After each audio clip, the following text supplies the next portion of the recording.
Hello, sports fans. Welcome to Super Sports Central. Today we have Sports News episode 43. We will be covering the four major sports plus soccer and golf. So we're gonna start with golf. Jon Rahm won the U.S. Open over the weekend and gets his redemption for having to withdraw due to a positive COVID test a few weeks ago. So that's it for golf. NFL, Carl Nassib is the first current NFL player to announce he's gay. So pretty quick with the NFL. So onto the NBA. Chris Paul declines to join Team USA in the Tokyo Olympics. However, Chris Middleton, Drew Holiday, and Kevin Love all commit to playing for Team USA in the Olympics. The draft lottery is tonight, so the top 5 picks I have right here. Pistons are 1, Rockets are 2, Cavaliers are 3, Raptors are 4, and Magic are number 5. Kawhi Leonard is out for Game 2 with a knee injury. It's feared that he has some kind of ACL injury, potentially a torn ACL. I'm hoping it's not that serious for Kawhi Leonard. Chris Paul is out Game 2 due to health and safety protocols and some playoff updates for the NBA. The Clippers come back and win the series against the Jazz. They won Game 5 and 6 without Kawhi Leonard. And they had big performances from Paul George and Terrence Mann.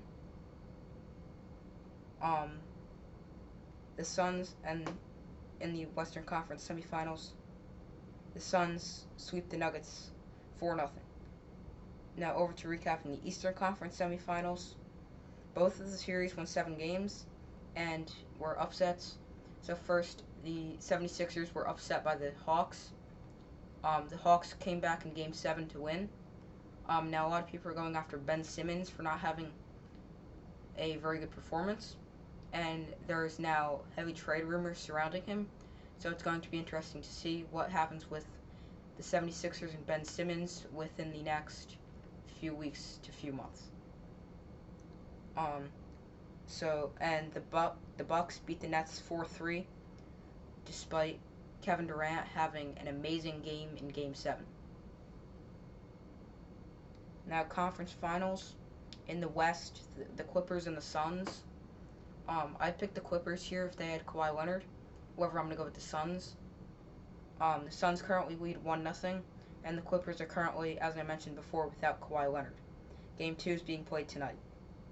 In the East, the Bucks and the Hawks. The series has not yet started. The Bucks are my pick for the series. Game 1 is tomorrow. Let's go over to the NHL, where there's really no big news, just playoff updates. Semifinals are currently going on. Vegas Golden Knights versus Canadiens. Series is knotted at 2. I still think Vegas Golden Knights in 6. I know I said 4 or 5 last video.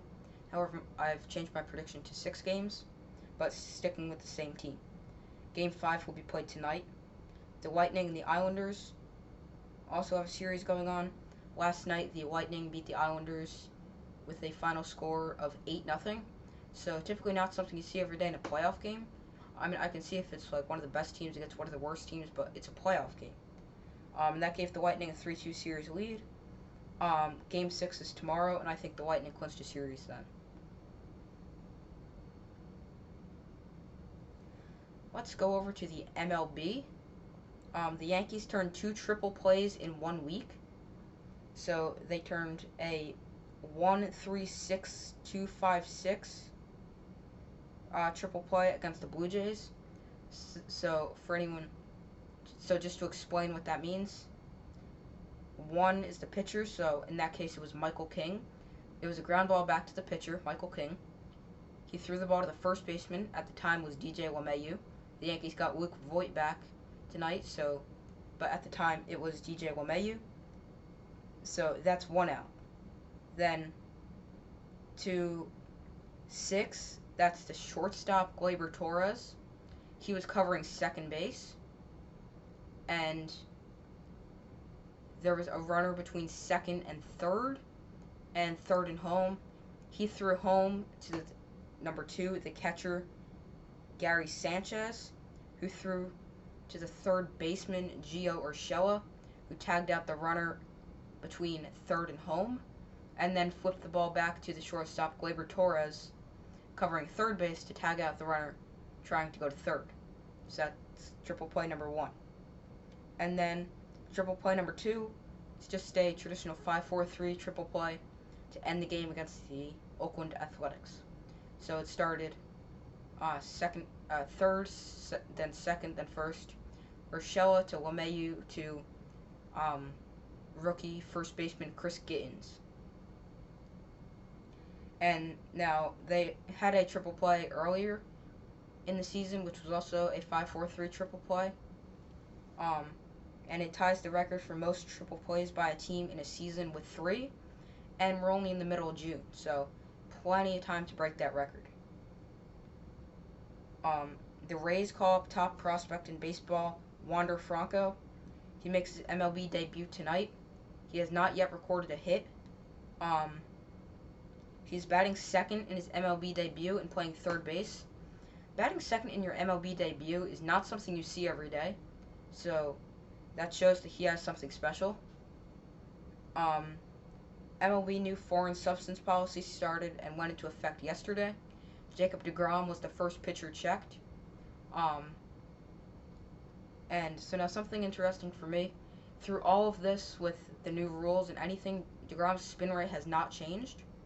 So something I find interesting. However, sweat and rosin makes things sticky. So, I mean, pitchers sweat while they're pitching and they're given a rosin bag. So deGrom could just be using that. Or he could really just be that good and not be using anything. Byron Buxton has a fracture in his left hand, and that happened 3 days after coming off the injured list after he was on it for 40 days. So for Buxton, despite being an extremely good player, it's an injury-filled season, which you never really want to see when it's a star player like Byron Buxton. Now going back to deGrom. deGrom has a 0.50 ERA after his start against the Braves. His scoreless innings streak is up to 30 scoreless innings, and he has 12 starts in a row where he has allowed no earned runs or 1 earned run. So that's very impressive.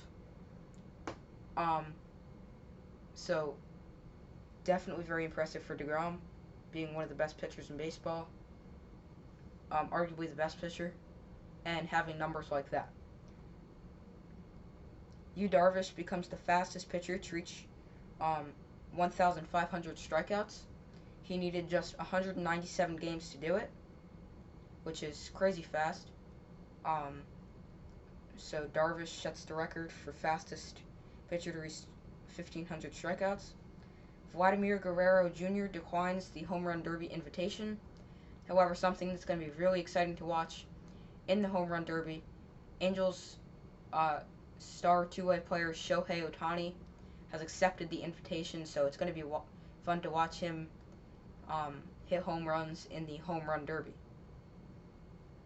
The best teams, Giants 46-26, Astros 44-28, and Dodgers 44-28. The worst teams, the Pirates 25-45, the Orioles 23-49, and the Diamondbacks 21-53. So now on to soccer. In Copa America, Argentina and Chile have qualified for the round of 16. So in Copa America, there are a total of 10 teams, 5 teams in Group A, 5 teams in Group B. The top 4. Oh wait, I'm sorry. Argentina and Chile have qualified for the quarterfinals, meaning the final 8. Because how could you have a round of 16 when there's only 10 teams in the whole tournament? So Argentina and Chile, both from Group A, qualify for the quarterfinals. And we'll continue to cover Copa America as it continues going on. And other soccer, the Euros, also currently going on. No news, however, I will do a video today. Shortly after this one is posted, you can look for a video that explains all the different scenarios for all the different teams and how they can advance into the round of 16 for the Euros. Um, so the round of 16 starts on Saturday. There's no games Thursday or Friday, and I will do my predictions for the round of 16 on Thursday. So make sure you also stick around for that. So that's it for this episode of Sports News. Thank you for watching. Make sure to like, subscribe, and comment. And I will see you later today for the potential scenarios for each team on how they can advance to the round of 16 in the European Championships. Thank you for watching. Make sure to like, subscribe, and comment. And I will see you later today.